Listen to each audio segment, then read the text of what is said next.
Find other great podcasts like this one at podmoth.network. Today, we bask in the light of mustachioed greatness. Hi, this is Daniel Segura, host of the Mustachioed Podcastio. You like mustaches? You like movies? You like sexy chinganos? Well, the Podcastio is the place for you. We are talking legendary mustaches from Charles Bronson to the Great Burt Reynolds to the OG Ice-T. Find the Mustachioed Podcastio anywhere you listen to podcasts. That is MOUST-achioed Podcastio. Hey, Twisted listeners, I'm Cindy. And I'm Diva. This is Twisted Listers, a podcast about murder and lists.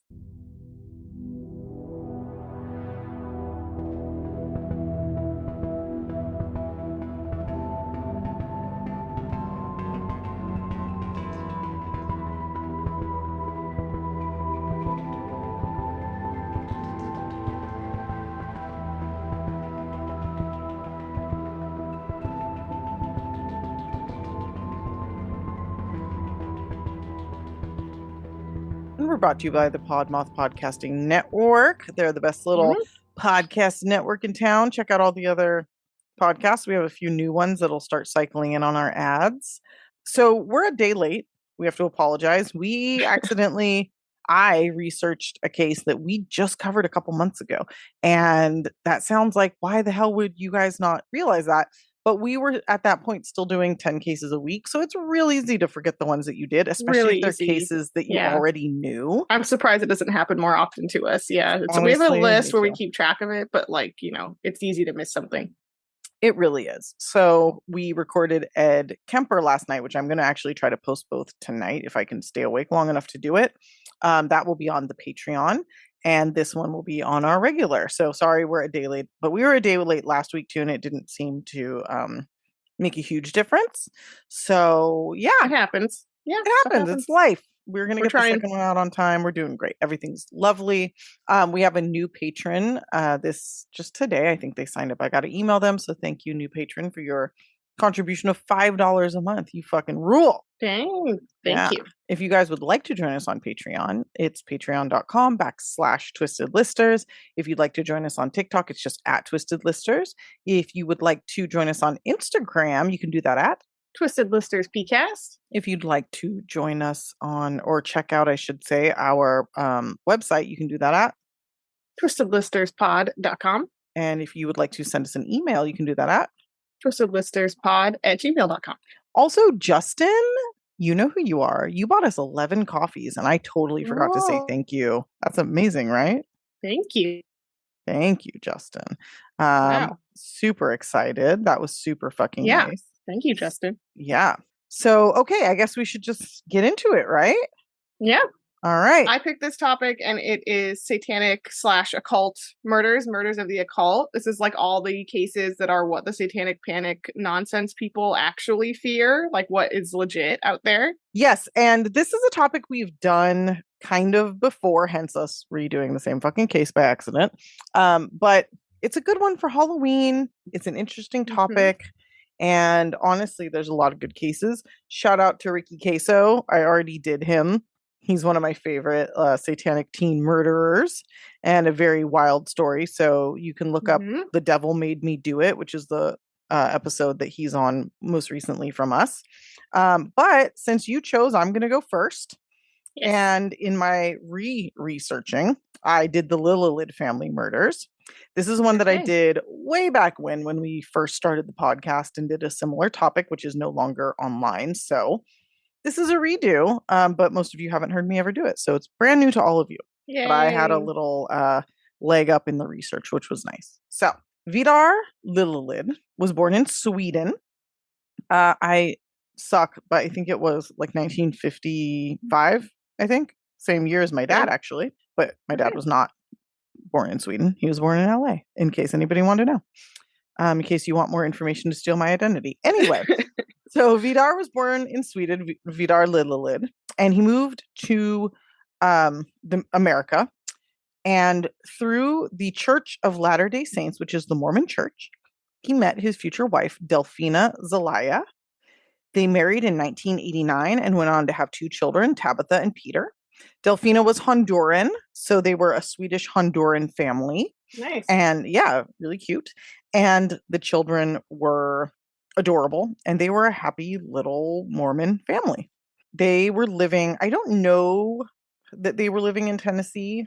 I actually could not find exactly where they live, but this takes place in Tennessee in 1997. We're going to talk about some of the other people in this case now. Natasha Wallen Cornett was born in Kentucky on January 26, 1979. So she's an Aquarius, like me. Nice. She was the product of an affair between her mother and some shithead cop who then did not do the right thing, which is super shocking. He just basically bailed.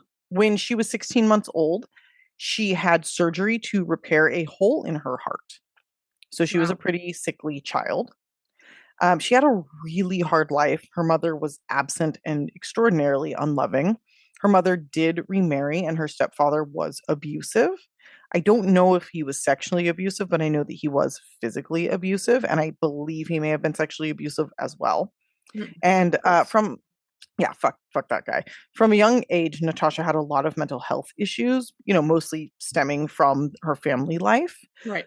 She was raised in a trailer on the outskirts of Pikeville, Kentucky. So this must have happened in Kentucky. Must have. By middle school, I don't know. Now I'm confused. I'm going to look it up. Give me a second. Okay. Because honestly, and I'm going to leave this in because I deserve whatever shame for not knowing this. But like, it's weird what is easy to find about this case and what's actually really difficult to find. Okay, so it was in Tennessee, and now it all comes together. Okay, so I know how to put this together. But it's weird, like they don't tell you where the Lillelid family lived in like any of these. Oh, weird. Like everything I've listened, I even like listened to podcasts. I read stories, and I'm not funny. I guess there's like some documentary on TV, but again, this was kind of a last minute research, so I didn't have time to watch. Anyway, so she was raised in a trailer on the outskirts of Pikeville, Kentucky. So she's in like rural Kentucky in a trailer with a shitty abusive mother, eventually a shitty abusive stepfather. By middle school, she was totally alienated from other students. She was anorexic. She suffered from bipolar disorder, which was diagnosed, but mostly untreated because she didn't have health insurance and she didn't have a parent who gave a shit enough to like follow up on it and make sure she was treated. Just a lot of issues. Yeah. And even in a school as small as Pikeville, she was singled out as a freak and a loser. She was called these names by other kids all the time. So, everywhere, every facet of her life, she was getting treated poorly. Her not friends, the people she went to school with, her family. At one point, she went to the principal of the high school to ask for help with the bullying. And their response was to dress and act differently if she wanted it to stop. Just be less bullyable. Like, okay. Yeah, be a different person. You're being bullied for it's your own fault. Exactly. That's so shitty. Yeah, and Natasha was definitely like a goth. She, wore dark makeup and dark clothing and had that, very gothic kind of look to her. This is, she's only 4 years older than me. So I went to high school with people her age, and that was definitely like the goth movement was like huge in like the mid 90s, you know? But again, in rural Kentucky, I don't really think they're kind of, doing what Teen Vogue tells them to do, Right. So Marilyn Manson was probably considered like, gay or whatever. Yeah. Well, people were like actually scared of that stuff. Like it was considered more transgressive than if you were in like California. Right. Exactly. No, totally. So she ended up cutting herself as a result. It was a way of like managing the anger and the pain that she felt. Yeah. And so basically just, a terrible life, eating disorders, cutting, nobody to help her. And in her freshman year of high school, she dropped out, shockingly. And I guarantee her mother didn't give one fucking shit about that. Ugh. Yeah. So I think, her home life was physically abusive, like I said. So when she turned 17, she married a friend just like as a way to escape. But this friendship, it wasn't a platonic marriage. It was somebody she was friends with that she decided to enter into like a romantic relationship with. But I think that it was really just her trying to get out. And the marriage, as you can imagine, was horrible. She was super clingy. It got to the point where like when he would leave to go to work, she would like threaten suicide because she did not want to be left. Oh, So she had a lot gosh. of really horrible attachment issues going on. Yeah, very teenage love vibes. Very teenage love vibes, especially from like somebody who came from like a bad family. Yeah, yeah. And she was also, this is so fucked up. She was trying really hard to get pregnant, Mm, which very, like, very Maury yeah. show. The Yeah, only decision she could have made that was worse than that is the one she ended up making. So yeah. she's just on a real bad path here. Ugh. The marriage, as you can expect, fell apart within months, and I think she ended up back living with her mom. She dabbled in drugs and alcohol before her marriage, but tried to like kind of get clean and get her life together when she got married. So I think she really put so much on this marriage. Like, Yeah, this is going to change my life. My life is now going to go from being this horrific nightmare to absolutely perfect. yeah. And Trying when to externalize a solution. It's not like she's gonna get Exactly. better. It's like this person will save me. Yes, and when that didn't happen, she lost it. So she got really back into drugs and alcohol. Just fell apart even further.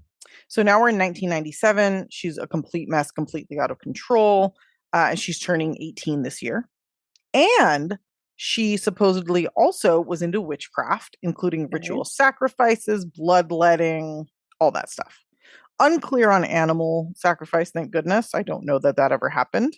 Yeah, let's not know. Yeah, and we'll kind of talk about why that's not something we know, because as much as this is like a ritual sacrifice murder, it also isn't. And we'll talk Right. about that. So around this time, she's 18, she's created something of a small group of like followers / friends, basically other outcasts who looked up to her and did essentially what she told them to do, Yeah. which at least is kind of the narrative that people went with later on. Their names were Edward Mullins, 19, Joseph Risner, Joe Risner, also 19, I believe. Oh, no, Edward Mullins, I believe, was 20.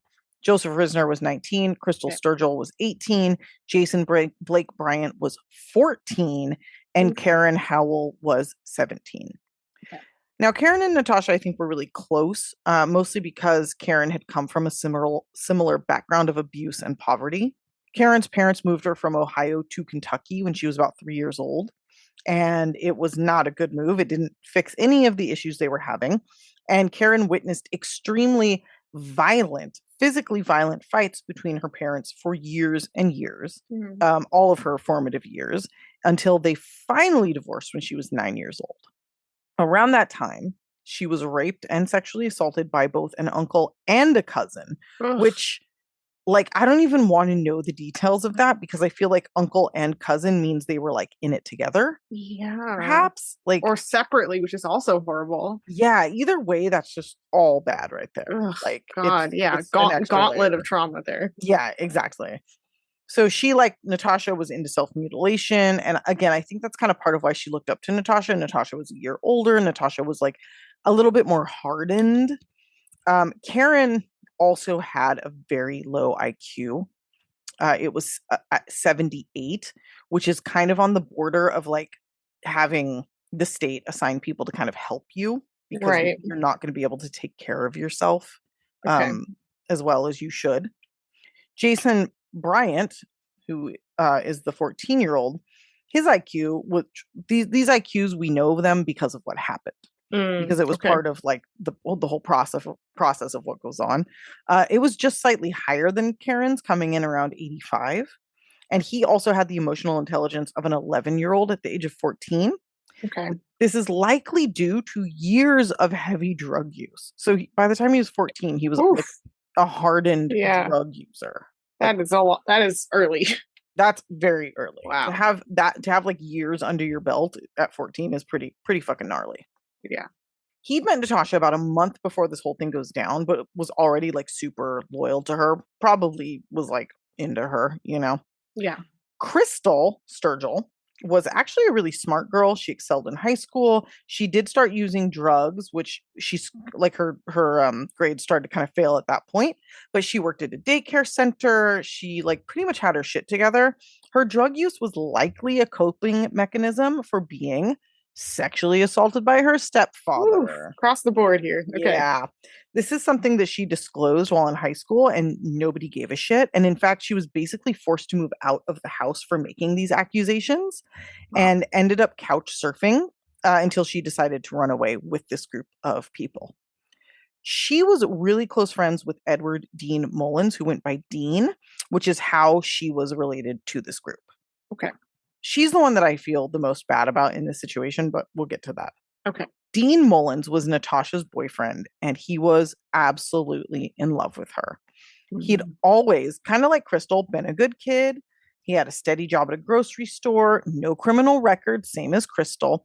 But after meeting Natasha, who he told people he was going to marry, his behavior started to go downhill. He started using drugs. He stopped talking to his family. It basically just turned into a bad scene. Joe Risner was Karen's Howell's boyfriend, and seemed a little inclined to violence, and also had a sort of back and forth in terms of how he was doing. Like, he'd do really well for a while, and then he'd kind of fall off and start using drugs. He tried to join the army, but he got kicked out for smoking weed. He failed a drug test. He was the oldest of the group, like I said. I think I said Dean was, but it was Joe. Anyway, Okay. So now we have the characters in the story and a little bit of background. And this takes us to the night of April 6th, 1997. Okay. On this night, this fucked up ass group of kids had been partying at a hotel room they were able to procure, probably through money that Karen stole from her parents, because I guess she did that pretty often. She stole $500 at one point. Oof. Okay. Yeah. The hotel room was under Natasha's name, and they trashed the shit out of it. They got wasted, they got high, they broke shit apart, and they were like, oh my God, we're gonna get in so much trouble. We better just run. So their solution was to literally leave the state, just run away. Because they trashed a hotel room. Yeah. Okay. So they're like, we're going to move to New Orleans. That's where Natasha's dad lives. Yeah. Her dad, the cop who doesn't want anything to do with her. And apparently one time when she went down to visit him, she was raped while she was there. So this Jesus. is just, there's no good decision happening. No, it's just grim on grim on grim on It's grim. so fucking grim. Ugh. So these kids decide they need to get down there. Joe is the one with the car. He was the only one with the car. And they're like, his car's not going to make it. So we need to carjack someone. We need to steal someone's car. They're like, okay, maybe we should go to a used car lot and try to hotwire one. Maybe we should rob someone. And they're kind of figuring out what they want to do. And they stop at a rest stop in Tennessee. So they're already driving. That all makes sense now. So they leave Kentucky. They're driving through Tennessee, and they're like, this car is not going to fucking make it. So they're at this rest stop, hanging out, figuring out what to do. And along comes the Lillelid family. And they are also at this rest stop. They had come from a Latter-day Saints convention. They were driving home. And I think they decided to stretch their legs, let the kids get out of the car, whatever, It's the evening at this point. They're probably in the final stretch before they get home. So they're like, let's just chill. Now, like I said, it's not clear where they lived. But what is clear is that Vidar decides to speak with these 16s about his faith, which is what people in the Mormon church do, apparently. They do. They love to chat about it. Yeah. Let me try to save you. I think that's kind of a thing. You're supposed to try to convert people whenever possible. Yeah. And he probably saw these kids and was like, fuck, these people really, truly need Jesus, which is fair. I mean, yeah. Just one look at these kids, I'm sure, But does anyone really, though, Cindy? I mean, I don't know. Yeah. I don't know. Do they need Satan? I just don't know. I don't know. I don't know what they need. You tell me when I'm done with the story. You tell me.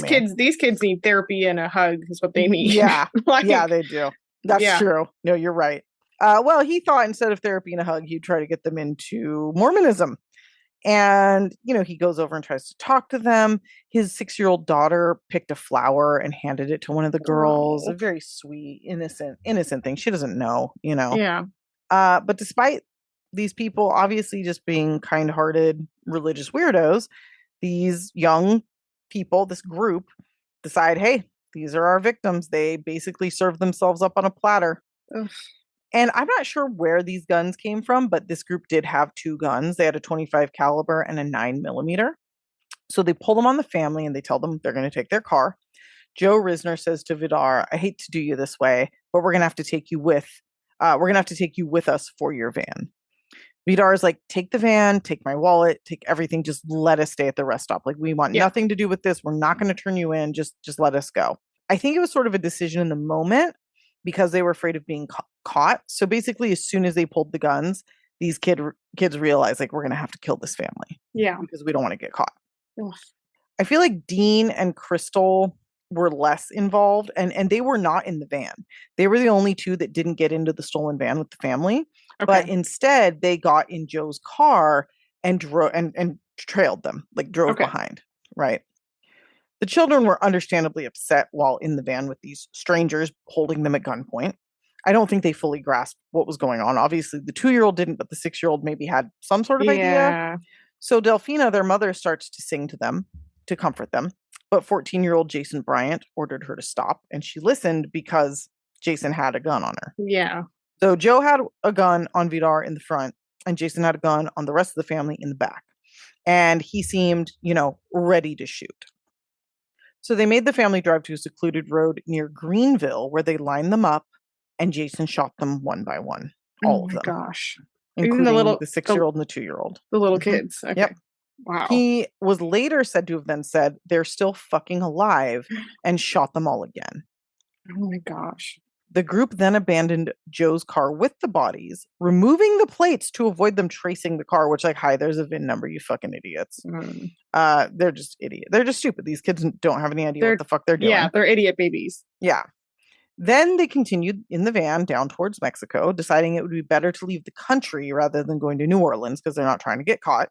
And they did, in fact, make it to Mexico, where they got in a fuckload of trouble, and Jason ended up getting shot in the hand because they're just trashy idiot kids who don't know what the fuck they're doing.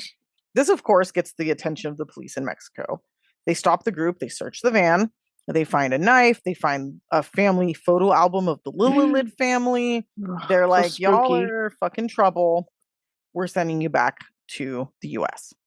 So they send them back over the border into Arizona, and the American police and the border patrol promptly arrest them because obviously they're wanted because the bodies of the family were found the following morning after they were murdered. Oh my gosh. It is really spooky that they had like their photo album, right? Like That a is photo spooky. album of a bunch of dead it's really people. haunting. Gnarly. So after the bodies were found, there were autopsies performed, and this is what they found. Vidar was shot 6 times. There was a triangle shape of bullet holes in his back. And the shots came from both the 9mm and the 25 caliber, which is important for later. Okay. Delphina was shot 8 times, 6 from the 9mm and 2 from the 25 caliber. Most of her gunshot wounds, in fact, all of them, were not immediately fatal. And she likely laid there dying for upwards of 25 minutes, even after the groups drove the stolen van over the family on their way back to the main road. Oh, God. Yeah, so I had left that out, but after they shot the fuck out of all these people, they ran them over in their van, in their own fucking van that they stole. Mm-hmm. What the fuck? Does the occult thing come in with like the shape, like the triangle, or okay? So, because Delphina also had a triangle pattern of shots on her body, which is again important. Tabitha, who was 6, was shot once in the head and suffered immediate brain death.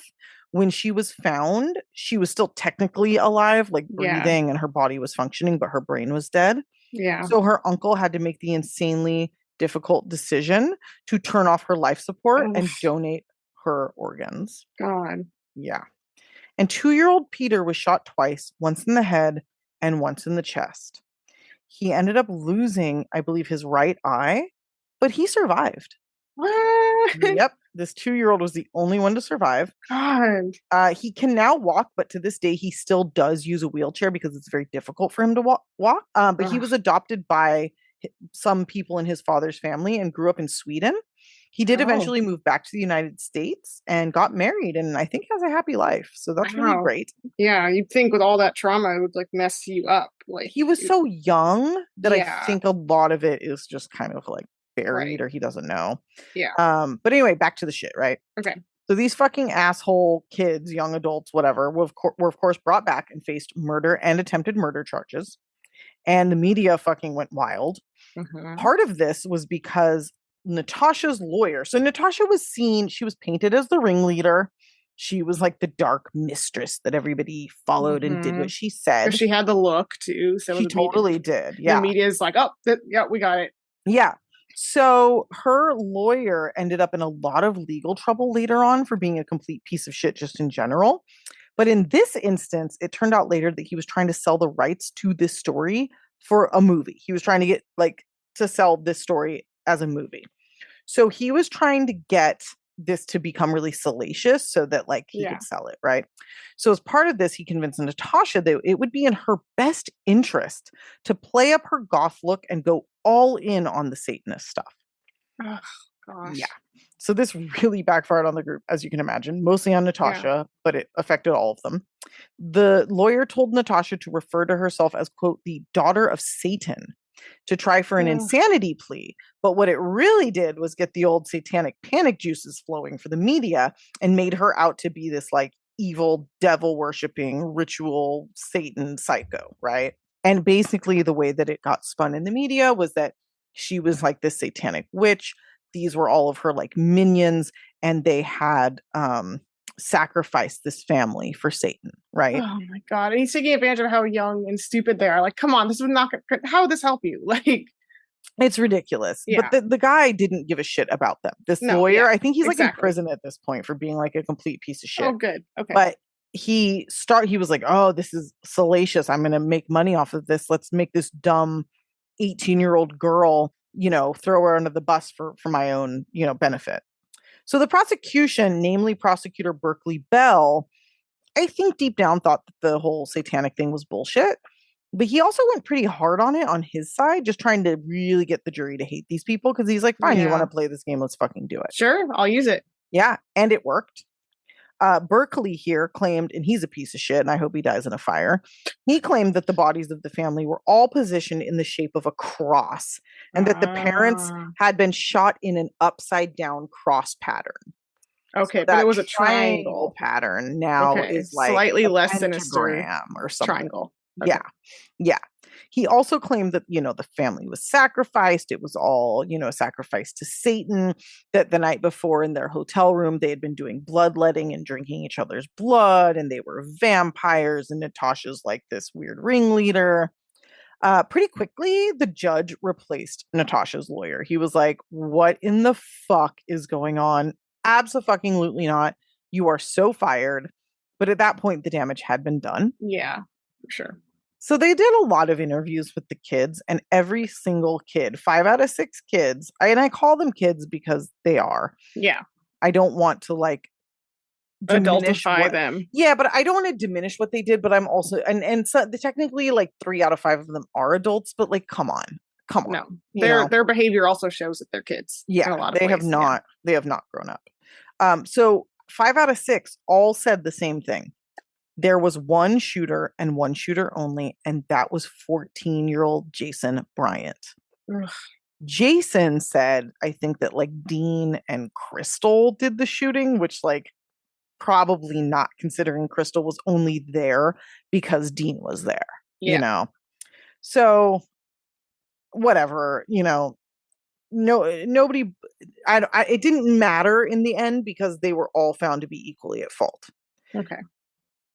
And I think part of the issue was that if Jason was the only shooter, why were both guns used?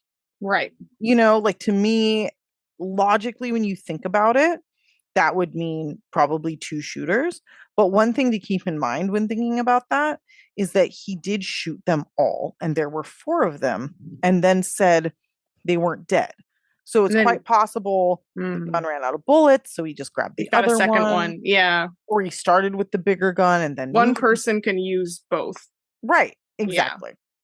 So, and especially since individually, when they were interviewed separately, they all said the same thing. So to me, that's what happened. But the courts didn't give a shit. And they basically, steamrolled these kids into taking a deal. The plea deal was this. Listen, we're in Tennessee. We have the death penalty and we fucking love killing people. Yeah. So if all of you don't plead guilty to 4 counts of murder and a bunch of other, charges, we're going to put you all up for the death penalty. But if you do plead to all of these, we will give all of you life in prison without the possibility of parole, including a 14 and a 17-year-old. Oh my God. We are so backwards. I know. They were given 2 days to consider with the threat of death hanging over their heads. Oh my gosh. So they took the deal. They took the Yeah. deal, and they all went to prison forever and ever. In years since, many of them, I think all of them basically have appealed their sentences. And I feel really bad for Crystal, for instance, and even Karen to an extent. Like I said, it seems like Crystal was just happened to be there. Yeah. Karen was 17, not very smart. Natasha was also really dragged through the mud in all of this and really taken apart.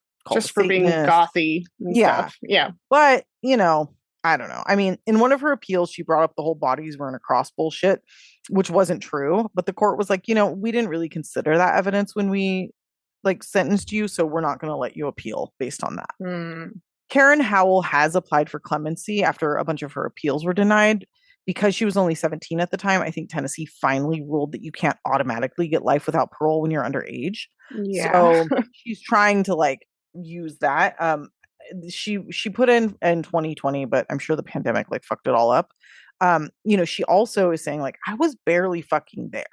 I was present, but I didn't kill anybody. And again, she didn't call the police either. She went to Mexico with all of them. These kids are they all should be punished. They all are guilty. But that should be accessory after the fact, not or aiding and abetting or something. Yeah. Second degree manslaughter. I don't know. What I mean? There should be a ranking of how more or less involved people were. It sucks that in a group set murder like this, that's always even. It's always everyone throw the book at them. Well, what's really interesting and important that happened this year, so I'm glad I redid this case because this hadn't happened at the time that I last went over it. Crystal Sturgill, Karen Howell, and Dean Mullins have actually asked that the guns used in the murders be fingerprinted because they never have. What? They've never fingerprinted the guns. Okay. And they're like, listen, we got scared into taking this shitty ass deal. And now we're realizing that there's fucking evidence that could prove that we didn't actually kill anybody and we were just there. And we think because of our age and because of those factors, maybe we could get a new trial or clemency or something else. It has not been ruled on whether or not they're going to fingerprint the guns. It would be a total injustice if they don't, but we'll see. With people, I don't know. We like keeping people in jail though, so. We do. I don't know how I feel about this. I know that I don't believe in parole, in life without parole. And I think that this is a very interesting case. It has especially a lot of not for juveniles. My God.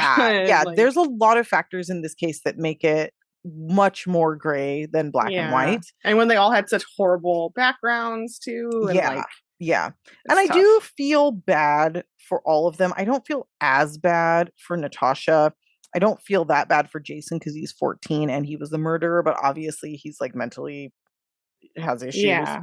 But Natasha, so I don't know if you guys remember, or if you remember, Diva, the story of Krista Pike. She's the girl that was in that program and she murdered the other girl because she thought the girl liked her boyfriend or her boyfriend liked the girl or something.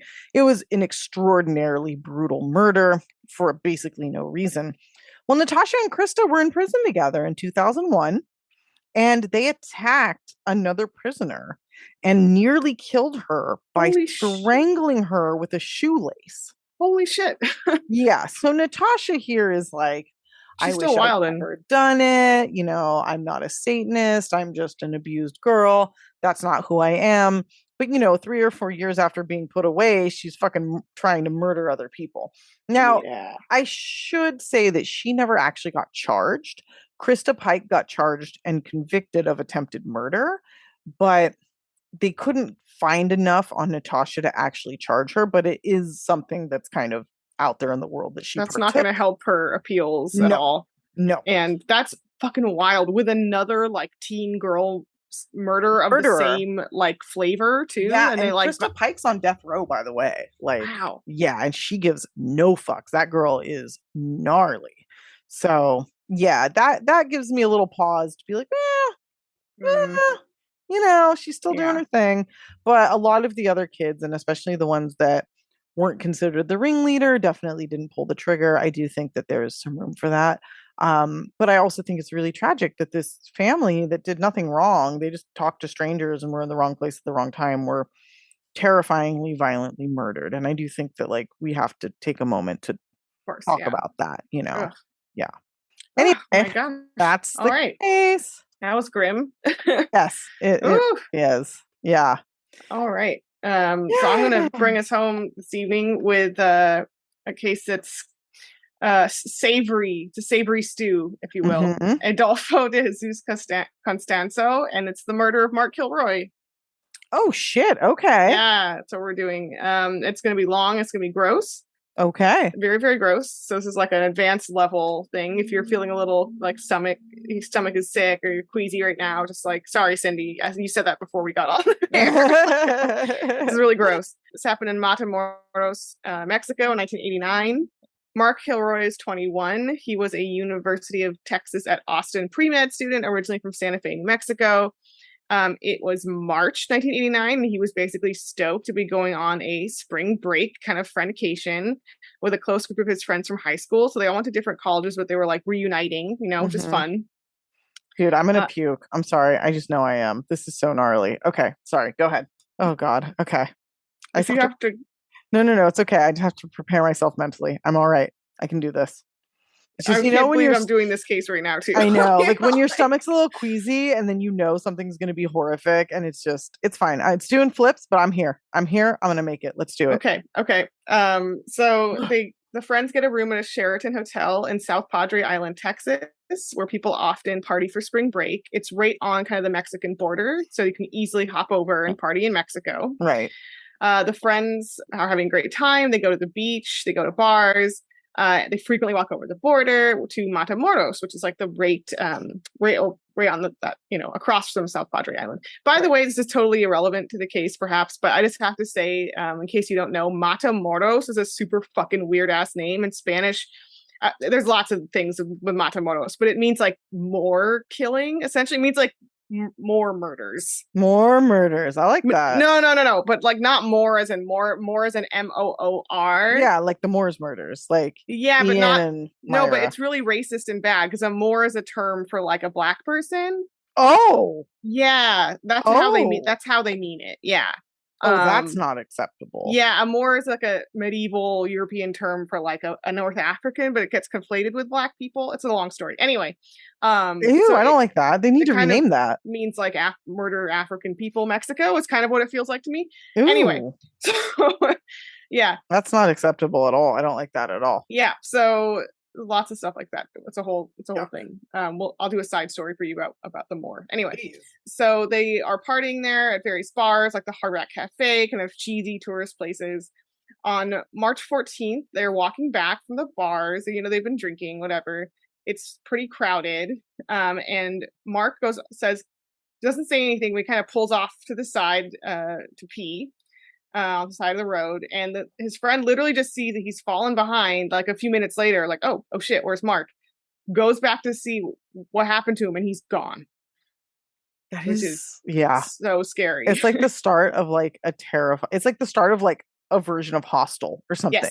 Yes. Like it's so fucked up. It's so fucked up. Yeah, and there is a horror movie about this case, which I'll talk about briefly at the end. So Mark's parents come down from Santa Fe, or not down, but across, I guess. Yeah. And a massive search for Mark ensues. The story is pretty big news for about 4 weeks while he's missing. And note, Mark is like a stereotypically good-looking young white college student, so it's perfect for a media frenzy. Right? Yeah, everybody cares. Yes. And his parents offer a reward. There's a whole thing back and forth with the investigation. I won't get into because this case is crazy. But about 3 to 4 weeks after he disappeared, a guy called Serafin Hernandez Garcia, known as Little Serafin, blows through a traffic checkpoint, where the cops are like pulling everyone over, and he's like, hell no. He just beelines it through there. And the cops follow his truck in an unmarked vehicle and just sort of like, what's up with this guy, right? Why did he blow the checkpoint? And following him leads them to a ranch where they will sit and stake out, and eventually they end up raiding it for drugs. At first, they're just thinking it's like a drug smuggling thing, right? You have no idea it's connected to the case, right? No. Okay. So Serafin is taken into custody, and eventually there's back and forth where it becomes clear that there's a lot more than drugs going on here. Right. And in exchange for immunity in the drug smuggling ring charges, Serafin ends up admitting to killing Mark Kilroy. Oh my God. And they're like, does he get immunity for that as well? Well, Seraphine is admitting to being present. He's not admitting to doing it. Got it. Okay. Yeah. Okay. Yeah. He's just saying, I know what happened to him. Like, he's like, I have some info. Will you give me immunity kind of thing? Right. Seraphine says that at the ranch, he is part of a cult that participates in Palo de Mayombe religious practices. They're also called Los Narcos Satanicos, which means the Satanic Narcos. Yep. This organization is run by cult leader Adolfo de Jesus Costanzo and his co-leader and girlfriend, Sarah Aldrete. Sarah Aldrete. I'm saying it like a white girl because I know where she's from. Okay. Yeah. Oh, she's from Matamoros. Oh, is she? Yeah. Oh, but she lived in the U.S. Yeah. Okay. Yeah. So yeah, I was just about to tell you a little bit about our cult leaders. So Adolfo was 26 at this time. He was from a family of Cuban immigrants, originally from Miami. He had been practicing Palo Mayombe since he was a teen. His mom was all into sacrifices and all kinds of stuff. So he was kind of raised in it. One of his stepfathers was a Palo Mayombe practitioner. He was doing all kinds of crime pretty much his whole life. He and his mom were arrested for theft at various times in his youth. And as an adult, he moved to Mexico City and just started cult leadering. That's what he got into. What he kind of leveled up to. Yeah. He also has a very mullety mullet. I feel the need to tell you, everyone, so you can picture it. Fuck this guy. Fuck him and his mullet. He was also referred to as El Padrino, or the Godfather. And they kind of started out this like little mini cult by running basically a Palo Mayombe sacrifice business, where they would be commissioned by usually cartel guys and hitmen, unsavory characters, to do spells and animal sacrifices for them. Huh. Okay. Yeah, and this is a very underground business. It is not like they're not filing taxes, right? And this, I will not get into the animal sacrifices because it's horrible, but lots of animals are killed. This eventually escalates into human sacrifices, naturally, because they determined this would grant even more powerful protection for them in their Nganga. And this is, at least in Palo Mayombe, the way that Adolfo is using it is it's sort of a big pot where you kind of put your spell things and this is a real legit, Palo Mayombe is a legit religious practice as well. So take in mind that this guy's sort of bastardizing it, right? Right. I can't imagine a legit religious practice involving human sacrifice. So yes, this is like correct. A bastardized version by some fucked up weirdos. Yeah. But the Nganga thing is legit. Right. And you put like your spell things in your big cauldron kind of vibe. So he's saying, if I can kill people, their bones in my Nganga are going to be like, grant us extra special powers, is what he's arguing to the group. Right. They're also this whole time doing like drug smuggling, I think, just paying the bills, right? Sarah Aldrete, known as La Bruja, the witch, or La Madrina, the Godfather, was 24, and she was from Matamoros originally, but went to high school in Brownsville, Texas, across the border. And at this whole fucking time, she's doing these murders and shit. She was going to college at Texas Southmost College and was a normal, good student. Which is fucking crazy. Yeah, she was studying physical education. So. That's wild. Yeah, and she just met Adolfo and was like, all right, sign me up. This sounds great. I'll do this with you. Right. And all the other members, by the way, had silly, stupid nicknames. One of them was Abel Lima, quote, the sodomite of Ixtapalapa, which sodomite. Yeah, I wonder what that's about. Yeah, and then also Ruben Estrada, or Short Legs. That was his name. I translated some for you there. So little Seraphine takes the cops to the compound at Rancho Santa Elena, which is described in one report as, quote, filth encrusted. What's fun about my cases this week is that both of them center upon filth encrusted compounds. Wait, are you doing a redo of the other one next? Yeah. Oh my god, gross, Diva! You chose the worst. Gross squared. Yeah. Yes. I'm doing very gross cases this week. So Seraphine admits that he was present when the gang murdered Mark. He shows them the shack on the site where he says it happened, and I will elaborate on what happened to Mark in just a second. But first, I'm going to tell you what they find at the ranch. Oh, goody. Here's a little inventory. 243 pounds of marijuana. Fine. Cindy's fine with it so far. Yep. 108 grams of cocaine. Okay. Good amount. 12 firearms, including 3 submachine guns. Okay, less down for that. Inside the Nganga, which is, like I said, a big iron pot, investigators discover a human brain, a human spine, a goat's head, chicken feet, a turtle, herbs for flavor, a horseshoe, and coins mixed with animal blood. That's fucking insane. That's the current stew they have cooking. It's not cooking, I don't think. It's just like marinating. It's fucking in there, getting disgusting. Yes. Also on the compound, they find a whole medley of various torture implements, chains, other weapons, etc., etc. Is it his brain? I'm not sure. Probably. Maybe. Yeah. What happened to Mark? Buckle up, everyone. Something where his brain could have been the one in the pot. So I think that was a spoiler there. But it's really bad. So he was one of many blood rituals done for the purportedly religious purposes of, according to Adolfo. Well, we don't know, but anyway, he was specifically targeted, according to some group members, because Adolfo wanted the brain of an American student for his smarts, right? Because you're transferring the properties of that person. He must not know very much about young males in college in Texas. Yeah, I'm like, I don't think it. I mean, I think you just. It's like Frankenstein grabbing the wrong brain. Yeah, we don't know. Not to just to shame Mark. We don't know if he was a good student or not sure per se. Mark but was a very smart guy. That was just a general crack at. You shouldn't assume any student is smart. No. Anyway, that was the justification. And Seraphine and the gang kidnap him under the pretense of giving him a ride, but I think they probably just kidnap him, grab him off the street. He's probably like, no, I don't need a ride. I'm walking with my friends who are 100 feet in front of me. Exactly. But somehow they get him in the car. And this is really heartbreaking. At a road stop, they pull off to get snacks or get gas or something. Right. Mark actually manages to run for it. Oh God, because he knows. He's an athletic guy too. Like Mark can run, but they catch up with him and they drag him back. So Mark is kept captive for a while. I think at least a day, maybe days. He's held in that shack and bound. He's tortured for hours at a time. He's also raped. He was finally killed after he tried to escape. He made another run for it, tragically, and it did not work. Tragically, did not work out. Adolfo struck him with a machete after he did that. God. Adolfo then cut the top of his head off and scooped out his brains and put it in the Nganga. So there's our answer. Yeah, it was probably his brain. It was his brain. And they then, quote, ripped out his heart.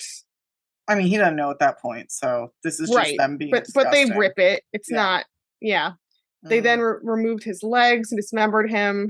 They buried his, spine. Or no, they buried his torso in the ground with a wire through his spine so that they can later easily remove the spine and make necklaces out of the vertebrae later. Jesus fucking Christ. My stomach is flipping. This is so gnarly. Yeah, I'm telling Queasy Cindy right now. God. Seraphine claims that this was a ritual. They were doing it for protection. This is clearly something they've done many times. And Mark was, like I said, not the only person they killed this way. About 13 to 15 bodies were found in total. In the compound, or parts of bodies. And there's probably more. These bodies showed a wild range of wounds, various body parts cut off. Some of them were lit on fire. There were people that were flayed. Oh God, so alive. Yeah, well, I would imagine so. We don't know for sure. Yeah. There are 3 still unidentified bodies. There were also up to 16 children in addition. Jesus Christ. Children's stuff was also found, which is ominous. And there were tons of bodies of animals, which I will not describe, but it just adds to it. People are fucking monsters. This is next level. Just imagine the aroma, Oh God, alone. No thank you. No thank you. Oh. So the rest of the gang is eventually rounded up and arrested, but the 2 leaders, Adolfo and Sarah, go on the lam with a few followers for a few weeks.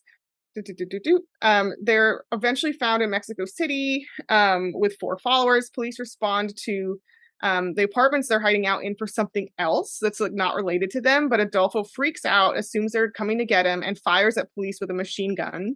Dude, the cops seem to be stumbling onto this case a lot. Yeah. Like, Whoops. Yeah. Oh no. Yeah. If Seraphine hadn't like blown through that thing, and then this, yeah, it is a lot of random shit. Yeah, they're just getting really lucky. Scary. Yeah. So a gunfight ensues, obviously, between the cops and the cult, and Costanzo orders one of his followers to kill him, which he does. So it's like an assisted suicide.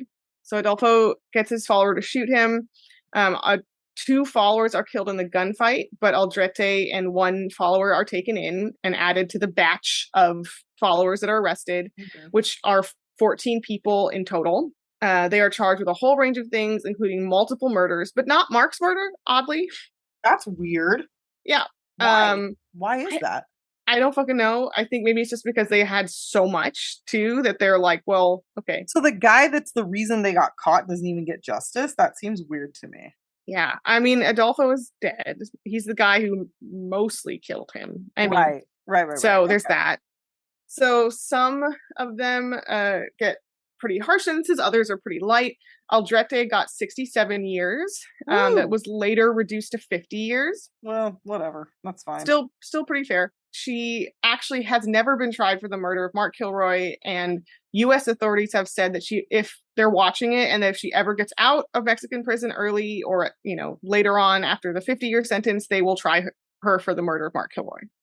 Okay, so they're waiting. Yeah. So basically, she's never getting out of prison. It's not off the table, yeah. Okay.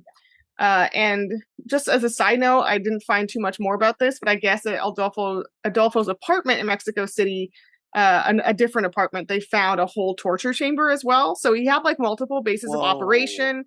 There was also a story I saw where he like tortured and killed a whole family of like a business associate, drug smuggling associate of his who refused an offer. So he was also murdering like casually, not for religious purposes, according to him. He was fucking into it. Because he was mad or for vengeance. Killer. Yeah. So he had multiple murder like lanes going at this whole time. I find this whole thing really interesting.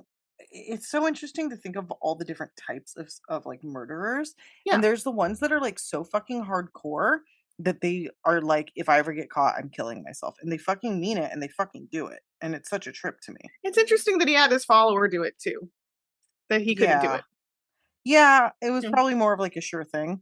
But pretty fucking crazy that his follower just like did it. You know? Yeah. Like Jim Jones vibes, Yeah, big time. So it's speculated officially that he could have killed up to 100 people, all in all. That's fair. Yeah. It's hard to know. And also because the cult preyed on like homeless people and sex workers and stuff like that a lot. There's a lot of people that we just might not know about. Got it. But yeah, that's a condensed version of the Palo Mayombe Narcos Satanicos murder tale. Lastly, I will say that there was a horror movie about this called Borderland that came out in 2007. It is essentially the same story. I will say it's probably 40% tamer, and like a lot of the worst parts. It is like 40% tamer than the real story. Mm-hmm. Yeah, like they don't show all the torture. They don't not that I'm complaining, but I'm just saying like if you go into it expecting it to be exactly like what I just said, it's a little different. So yeah. But wow.